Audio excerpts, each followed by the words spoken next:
What's going on? Welcome back to the channel. So today we're going to talk to you about Lucid. I want to go over some expectations for this upcoming week, what might cause some volatility in the stock price, and go over everything else you need to know. But first, make sure to hit that thumbs up, and with that, let's get right to it. So starting off with macro data, Monday we don't really have anything scheduled, although I do anticipate a lot of volatility. I'll kind of go over that in a second. Tuesday, ADP employment, this is weekly, and last week we did get the October ADP employment, and that did surprisingly come in good.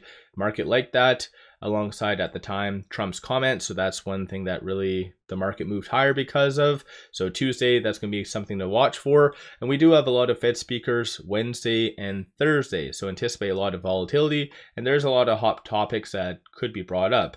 And one thing that is kind of looming over the broader market a little bit still is consumers. And so for instance, on Wednesday, we have MBA mortgage applications. So that might potentially trigger some of that same fear linked to consumers. So just add that one to your watch list. Thursday, we were supposed to receive CPI and initial jobless claims, alongside on Friday, PPI retail sales, but because of the shutdown, it's still technically on pause. We did get this update on Friday. I already brought this up in my Friday video, so I'm not going to dive deep into it, but there was a update, and it looks like it was rejected by Republicans. So at the end of the day, this might cause some volatility on Monday. And the reason why I say that is because a lot of stocks, as well as the broader market just overall, did move higher during Power Hour because of that rumor.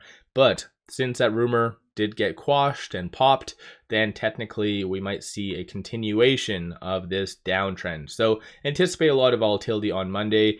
And going into this upcoming week for companies unveiling their earnings, this is where things could go a lot of different ways. And so for instance, last week we saw Robinhood as well as Palantir both hit home run earnings, but at the same time, both prompt a lot of fear in the broader market. And that's just because of a lot of stocks having high valuations. And obviously some cases you can argue that it's justified, some not.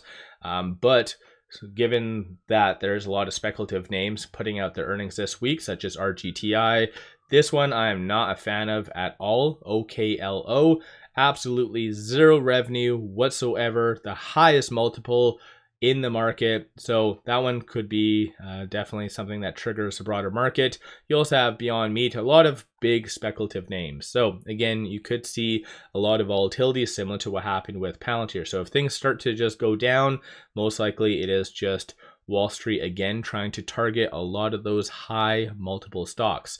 Aside from all that fun stuff though, there really isn't anything planned associated to Lucid. So no fireside chats. And interestingly enough, it took me like a day or two to realize it, but Mark didn't do any interviews. So this is so far the first earnings that has been under Mark's watch. He's not done an interview. So I don't know if that's more of a sign that Mark and management aren't confident with their earnings, or maybe they thought it was bad. I'm not really sure, but definitely does stand out. And then as well, one thing that I kind of neglected and I didn't really bring up from their earnings was that, like, where are we at with that 7,500 tax credit? Because technically it did end September the 30th. Mark did a interview and it was on Bloomberg, and he said that we are going to be continuing it. So that I had a lot more questions because of that. And I feel like I'm the only one that has ever asked that. It's really weird how people just like in one ear out the other. I have no idea how some people function, but that is something that technically the CEO or interim CEO did mention that Lucid was going to do. But during the earnings, I was looking through the transcripts, there was not one hint at all about how they're going to kind of continue that 7,500 credit, or even let alone pay for it. So that's definitely something to take note of. One thing as well that they did technically bring up though, that was later confirmed by Nick on Twitter, was that December, the launch for the touring is still in play. So that's a good thing. They're on schedule for that. And I think generally based on how Mark laid out the whole issue with magnets, how a lot of the magnets that they did get from whatever like alternate supplier, they weren't good for the GT. This is why they did start to do the touring and ship them off to Saudi Arabia. So I think in general, there should be absolutely no concern and no issue with launching the touring. So I think that would be a good thing, but I think the moral of the story is like having a vehicle priced at $79,900, that was the big intention, was to qualify for that 7,500 credit. So I feel like that is definitely something that Nick, Mark, or someone needs to really explain to investors. So that's something that I kind of realized after earnings that they didn't address. So I don't know if they did that on purpose or not.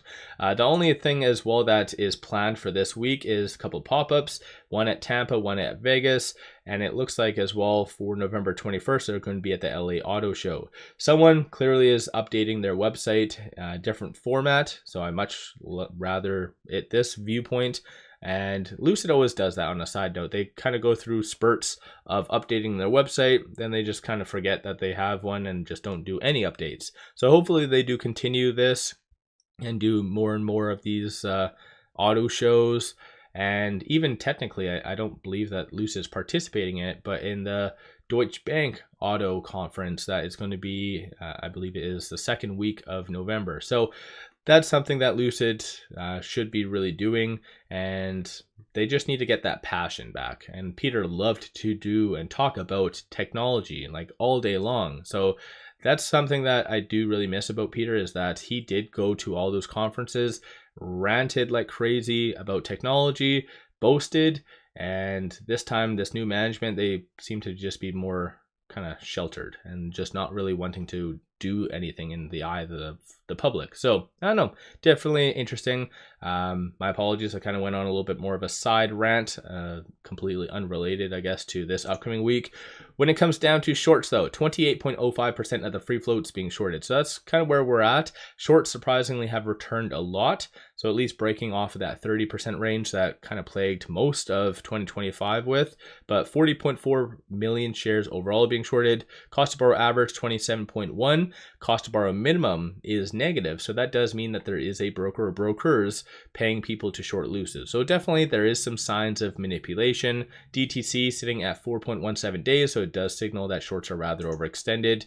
From a bull standpoint, you see consensus for it to be roughly around that $18 range. Bears are anticipating for it to be sub 16. So a little bit more of a battle going into this week, with it at 1728, right below this S1. So 1744 and 1822 going to be key levels to really watch for, and then 1695 and then 1617 is going to be good support levels. So just kind of take note of a lot of these if you're wanting to dollar cost average, swing trade, or whatever else.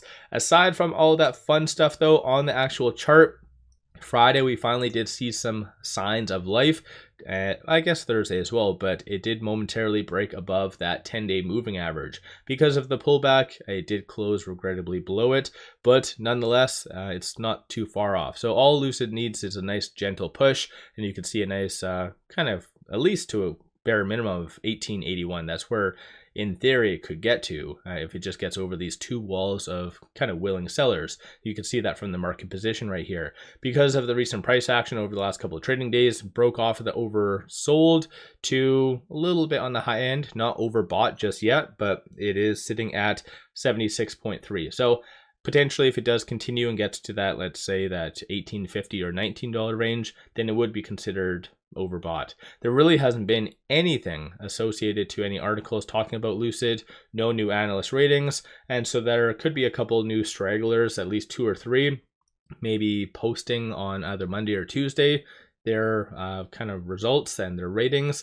So depending on how they come out, you might see a push higher because of that. But let me know your thoughts on Lucid in the comments below. In my opinion, like I said, because of the volatility on Monday and everything else, I do feel that we will be closing between this S1 and this S2. So kind of a tight knit range, but I do feel that it's not really anything crazy to justify a higher high unless we do get that shutdown type of update, or Flip side, there's no real reason to kind of prompt a sell-off at the same time. So kind of stagnant. So let me know your viewpoint on Lucid. Don't forget to hit that thumbs up and subscribe. I always greatly appreciate that. And then one final thing, I just launched instead, or kind of aside from Patreon, a stacked account. So I'm going to be putting out swing trades on here. So definitely consider signing up. And so a lot of them, even though the market was kind of not necessarily the best last week, a lot of the swing trades I put out have been absolutely bangers and on point. So definitely pop over here and take a look at that. It has a lot of different things depending on what you kind of are looking for. So link to this is in the description below and also the comments. With all that said, hopefully everyone's having an amazing weekend as well. And with that, appreciate all you watching.